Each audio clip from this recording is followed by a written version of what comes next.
सो hello बच्चों, welcome back to our channel. बच्चा, ये एग्जामिनेशन का वो समय है, जैसे जैसे आपका एग्जाम नज़दीक आता है ना, ये वो समय है जब आपको अपनी खुद की हार्ट बीट खासकर लेट नाइट में, अर्ली मॉर्निंग्स में सुनाई देने लगती है। जब आपको ये रियलाइज होता है कि साहब अब तो मात्र 15 से 20 दिन बचा है, 25 दिन बचा है। आपका एंग्जाइटी, आपका टेंशन पीक पर होता है। पैनिक जो है वो साहब बहुत एक्सट्रीम लेवल पर है। और यही सब चिंताओं के साथ आप लोगों ने बहुत सारे क्वेश्चंस, सवाल मुझ तक पहुंचाए हैं। मैं कोशिश करूंगा, मैंने उनको यहां पर लिखा है, मैं कोशिश करूंगा उनका जितना हो सके अच्छे तरीके से आपको जवाब देने का। लेकिन आगे बढ़ने से पहले आप में से कुछ बच्चे ऐसे होंगे जो हमको बहुत पहले से फॉलो कर रहे होंगे, कुछ बच्चे होंगे जो कि आज पहली बार इस वीडियो पे क्लिक किए हैं और इस सेशन को मुझको सुन रहे हैं। तो खासकर वो बच्चे जो पहले से मुझको फॉलो करते आ रहे हैं, और खासकर वो बच्चे जो हमारे 12 चैलेंजेस को या फिर जिन्होंने अभी अभी रिसेंटली हमारे 30 डेज चेकलिस्ट को फॉलो करना और रादर इंप्लीमेंट करना शुरू किया है, आप नीचे जरूर से अपना कमेंट करेंगे कि भाई साहब आपका अपडेट क्या है, आपने कितना कर लिया है, which will also give you a reality check. और मुझको भी समझ में आएगा कि आपका अभी तक का प्रोग्रेस क्या है। तो मेक श्योर कि आप उस चीज को अपडेट कर रहे हैं। और जो बच्चे नहीं जानते हैं 12 चैलेंजेस को, आप कम से कम बेटा 30 डेज चेकलिस्ट को तो शुरू कर ही दो, नीचे उसका लिंक हम लगा देंगे। ठीक है सर। सर बहुत चीजों को लेके टेंशन है, चाहे वो सर हमारे सिलेबस को लेके हो, डिस्ट्रैक्शन को लेके हो, नेगेटिविटी को लेके हो, और भी कई सारे सवाल हैं। हम एक एक करके आपको सभी का जवाब देने का प्रयास करते हैं। आपको फिलहाल इतना समझना पड़ेगा, इस समय आपके लिए 3 मोस्ट इंपॉर्टेंट चीजें हैं। क्या क्या है सर वो 3 चीजें? गैस करो।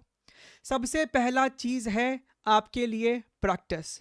हम चीख चीख कर शुरुआत से ही 4 महीने से ही पहले 60% टाइम, फिर 70% टाइम, और अब हम आपको बोल रहे होते हैं कि 90% टाइम आपका समय जो है वो पेन पेपर सॉल्विंग में जाना चाहिए। ये बात आपको सब लोग कह रहे होंगे, आप में से कई लोग इसको शायद फॉलो नहीं कर पा रहे हैं। आप टेबल पे पढ़ने तो बैठ रहे होंगे, आप में से कुछ लोग आप टेबल पे पढ़ने बैठ रहे होंगे, लेकिन पढ़ते पढ़ते 10 मिनट 15 मिनट बाद कुछ लूप में आप खो जाते हैं, चाहे वो टेंशन हो, एंग्जाइटी हो, और उससे एस्केप करने के लिए आप कोई मनोरंजन का साधन ढूंढ लेते हैं, और वो एक काइंड ऑफ है ना आपका एस्केप फैक्टर होता है। तो आपको बेटा कोशिश करना है कि उससे बचना है। So most important is your pen paper 90% solving.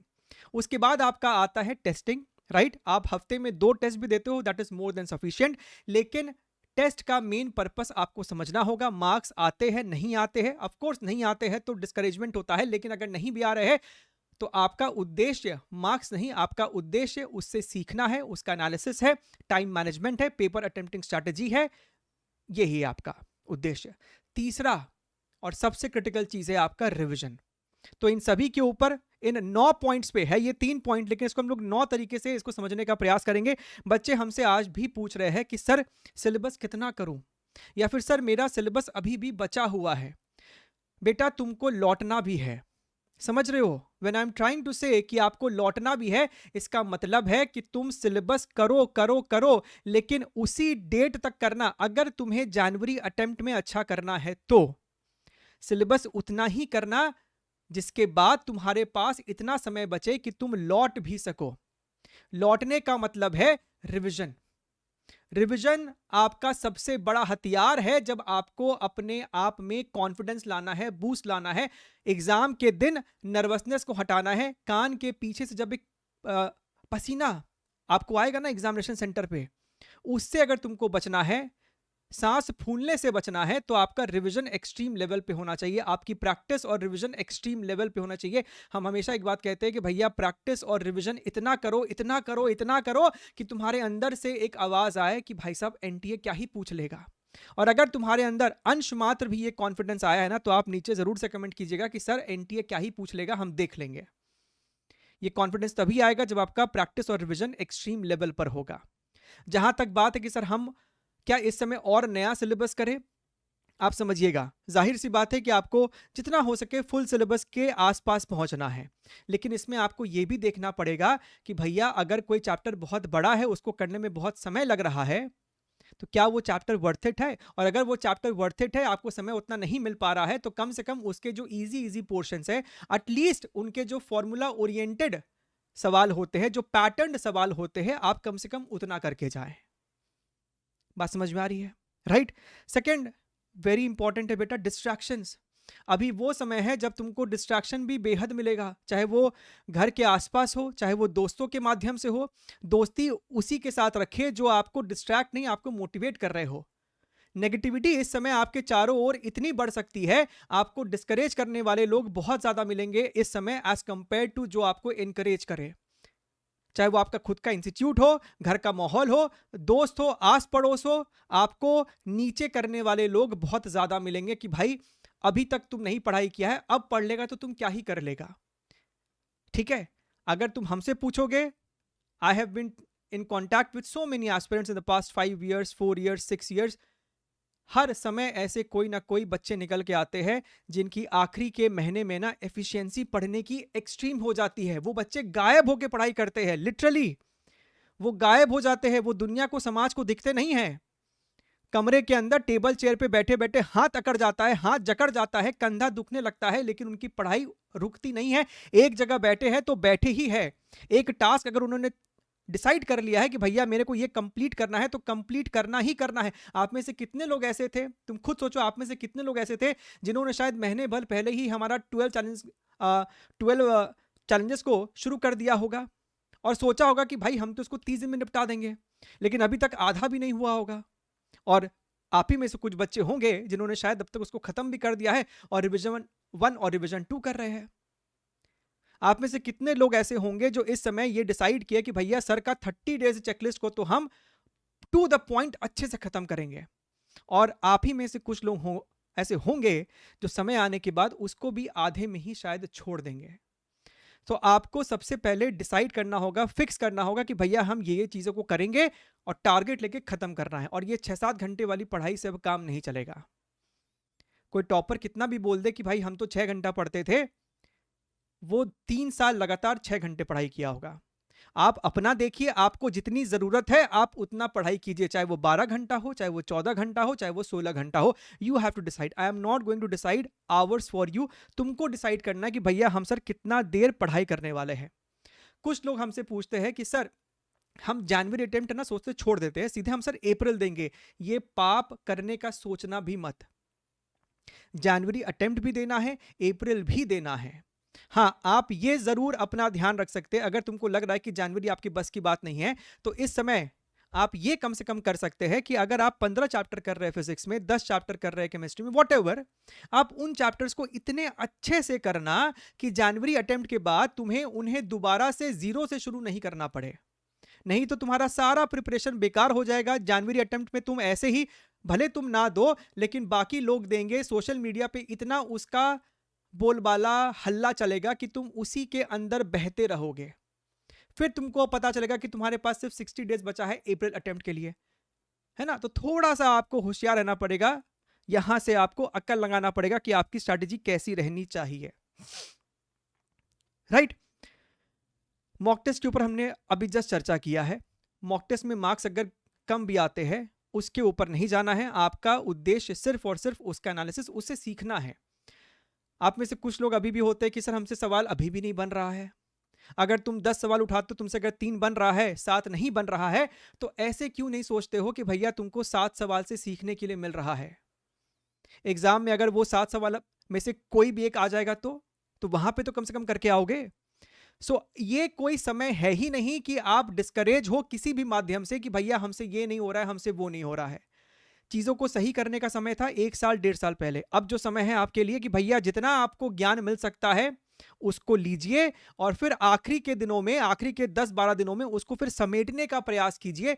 कम से कम आपको इतना कोशिश करना है कि भैया 4 से 5 बार जो फुल सिलेबस है, जितना भी आपने तैयारी की है, वो आपके आंखों के सामने से गुजर जानी चाहिए। That is the meaning of multiple revision.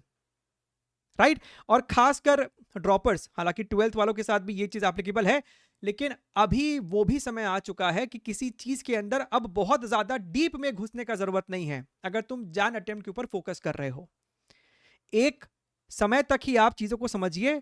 बहुत ज्यादा गहराई में या फिर अगर किसी चीज में आप अटक रहे हैं तो अब उसको अपने दिल पे लेके नहीं बैठ जाना कि जब तक हमको ये वाला सेक्शन समझ में नहीं आएगा हम इससे आगे बढ़ेंगे ही नहीं, या फिर हम दिन भर एंग्जाइटी में रहेंगे कि हमको वो चीज़ समझ में नहीं आया, वो चीज़ समझ में नहीं आया। अभी टाइम है कि भैया ठीक है, 100% में से अगर आपको कोई 5-6% चीज़ नहीं समझ में आ रही है, so you have to take the risk and move on, कि कम से कम भैया 95% चीज़ को तो कर आप अच्छे से करें, उनको आप रिवाइज करें, राइट? सर क्या अभी पीवाईक्यूज करना सफिशिएंट रहेगा? आप समझिए 70% सवाल जो है ना वो आपको इसी पैटर्न में रिपीट होता रहता है, बड़े ही ट्रेंडी टाइप। हर चैप्टर में ना आपको कुछ कुछ ऐसे सब टॉपिक्स होते हैं जिनसे सवाल पूछने की जो प्रोबेबिलिटी होती है वो हमेशा ज़्यादा रहती है। यही कारण है कि आखिरी के समय में 1 महीने में, 2 महीने में, इवन 3 महीने पहले ही बच्चे पीवाईक्यूज करना शुरू कर देते हैं। अगर तुम अभी भी डाउट कर रहे हो तो प्रीवियस ईयर क्वेश्चंस करना आपको चाहिए। सारे प्रीवियस ईयर क्वेश्चन करने का समय नहीं है, इसीलिए हम लोगों ने आपको मोस्ट इंपॉर्टेंट फिजिक्स के प्रीवियस ईयर क्वेश्चंस दिए हैं, जो कि आपको उस 30 डेज चेकलिस्ट में भी इंक्लूडेड है, टॉप चैलेंजेस में भी आपको इंक्लूडेड है। तो आप जो भी फॉलो कर रहे हो आपका वो चीज कवर्ड हो जाएगा। लेकिन जब बच्चे हमसे पूछते कि क्या सर सिर्फ पीवाईक्यू सफिशिएंट है, इसीलिए हम आप लोगों को श्योर शॉर्ट सीरीज चला रहे हैं। अगर जो बच्चे यहाँ फॉलो कर रहे हैं ना, श्योर शॉर्ट सीरीज आपको आपके कॉन्फिडेंस को और कुछ ऐसे चीजें जो अभी तक नहीं पूछा गया है लेकिन पूछा जा सकता है, राइट? एक्सपेक्टेड, जिसे हम लोग एक्सपेक्टेड क्वेश्चंस कहते हैं, श्योर शॉर्ट क्वेश्चंस कहते हैं, तो वो सभी ट्रेंडिंग या फिर एक्सपेक्टेड सभी उसके अंदर इंक्लूडेड होता है। तो आप उसका भी इस्तेमाल जरूर से करें अपने प्रैक्टिस को और बूस्ट करने के लिए। रैंक बूस्टर सीरीज हमने आपको दिया है आपकी प्रैक्टिस को और बूस्ट करने के लिए। लेकिन हैविंग सेड दैट, पीवाईक्यूज आपको करना है, चाहे वो आपका कोई भी सब्जेक्ट हो। और यहीं से आपको ये भी डिसाइड करना पड़ेगा कि अगर आपके पास समय कम है, so you have to decide, you must be understanding the term ROI।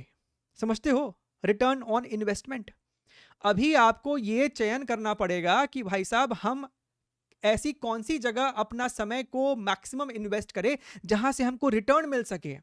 कई बच्चे अभी ऐसी चीजों को भी शायद कर रहे होंगे जिनसे आप उसमें अपना 8 घंटा माथा फोड़ लेंगे, फिर भी आपको उसमें से शायद एक नंबर भी निकल के नहीं आने वाला है। वो 8 घंटे अगर तुम किसी अदर टॉपिक को दिए होते, फॉर एग्जांपल केमिस्ट्री के किसी रटने वाले टॉपिक को दिए होते, फिजिक्स के किसी इजी टॉपिक को दिए होते, या फिर मैथ्स के किसी इजी टॉपिक को दिए होते, तो शायद तुमको वहां से नंबर निकल के आ जाता। So you have to decide कौन सा वो जगह है जहां पे अभी आपको अपना समय इन्वेस्ट नहीं करना है। 2 सब्जेक्ट आपका बहुत अच्छा होना चाहिए, तभी जाके तुमको जनवरी अटेम्प्ट में एक ढंग का परसेंटाइल आएगा। I have seen so many aspirants जो कि 2 सब्जेक्ट के दम पे भी 99 परसेंटाइल निकाल लेते हैं। तुम उनकी छोड़ो, कई ऐसे नीट के एस्पिरेंट भी होंगे जो कि जेई का पेपर लिखेंगे, वो बिना मैथमेटिक्स के सहारे के बिना 98-99 पार कर जाते हैं। So you have to decide कि भैया तुम्हें कहां पे अपना समय को इन्वेस्ट करना है ताकि तुमको मैक्सिमम रिटर्न वहां पर मिले।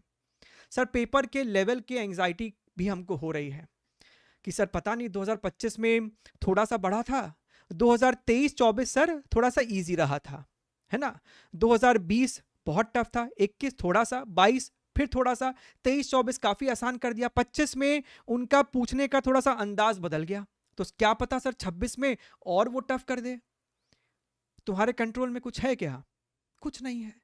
तुम एक ही काम कर सकते हो, अपना बेस्ट प्रिपरेशन कर सकता है टॉप क्वेश्चंस के थ्रू। और ये भी समझना, सिर्फ इजी सवाल करने से कुछ नहीं होगा। जब आप कोई अच्छे सवाल को करते हो ना, चाहे वो टॉप पीवाईक्यू हो, आरबीएस हो, श्योर शॉट हो, तो आपका दिमाग थोड़ा सा और खुलता है। तभी जाके ऐसा होगा कि एग्जाम में कोई और नया सवाल देख लिए तो तुम उस समय केपेबल होगे सोचने के लिए कि उसको अप्रोच कैसे करना है। ठीक है? तो पेपर के लेवल को जितना सोचोगे उससे आपके आने वाले पेपर के लेवल पे कुछ फर्क नहीं पड़ेगा, है ना? अच्छा सर, सक्सेस जो है, समझिएगा, सक्सेस जो है ना कोई गारंटीड नहीं है किसी के लिए भी। उस दिन आपने कितनी मेहनत की हो, बहुत पढ़ाई किया हो, आपने अच्छा रिवीजन किया हो सकता है कि आपको इस समय भी मॉक टेस्ट में अच्छे नंबर भी आ जाए, लेकिन उस दिन क्या स्थिति रहती है, तबीयत बिगड़ सकती है, कोई डिस्ट्रैक्शन हो सकता है, कोई नेगेटिव थॉट मन में आ सकता है जिस कारण से आपका पूरा मूड खराब हो गया हो, कोई भी एक्सटर्नल फैक्टर हो सकता है जो कि आपके उस दिन के रिस्पॉन्स को, उस दिन के आपके रिजल्ट को अफेक्ट कर सकता है। तो जब तक आप इस बात को नहीं समझेंगे कि सक्सेस जो है वो गारंटीड नहीं है, the only thing guaranteed is your hard work which will give you peace of mind, which will give you satisfaction. The sooner you try to understand this, the better your life will be. हमने कुछ दिन पहले आपको एक shorts भी बना के समझाया था, आज या कल ही समझाया होगा, कि भाई साहब आप समझ नहीं रहे हैं. अगर तुम इस चीज को, अगर तुम इस फेज को स्ट्रगल समझ रहे हो, तो कॉलेज से निकलने के बाद जब तुम रियल दुनिया में आओगे ना, तब तुमको समझ में आएगा कि स्ट्रगल क्या होता है, जिम्मेदारी क्या होती है, रिस्पॉन्सिबिलिटी क्या होती है. तो इस समय से ही अपना आदत डाल लो कि जो भी तुम यहां पर काम कर रहे हो ना, वो तुम्हारी जिम्मेदारी है. टेक अकाउंटेबिलिटी फॉर दैट, है ना. किसी और पे ब्लेम, किसी और पे नुक्स निकालने से कुछ नहीं होगा. आप बस अपना बेस्ट दीजिए और अंतिम समय तक आपको अपना बेस्ट देते रहना है. जनवरी हो, उसके बाद अप्रैल आपको मौका देगा, उसके बाद आपको जे एडवांस आएगा, उसके बाद आप कोई और प्राइवेट एग्जाम लिखोगे. आपको हर समय अपना बेस्ट देते रहना है. You have to stay consistent, disciplined, right. करो, हम हमेशा कहते हैं, हो जाएगा. Take care, wish all the very best and bye bye.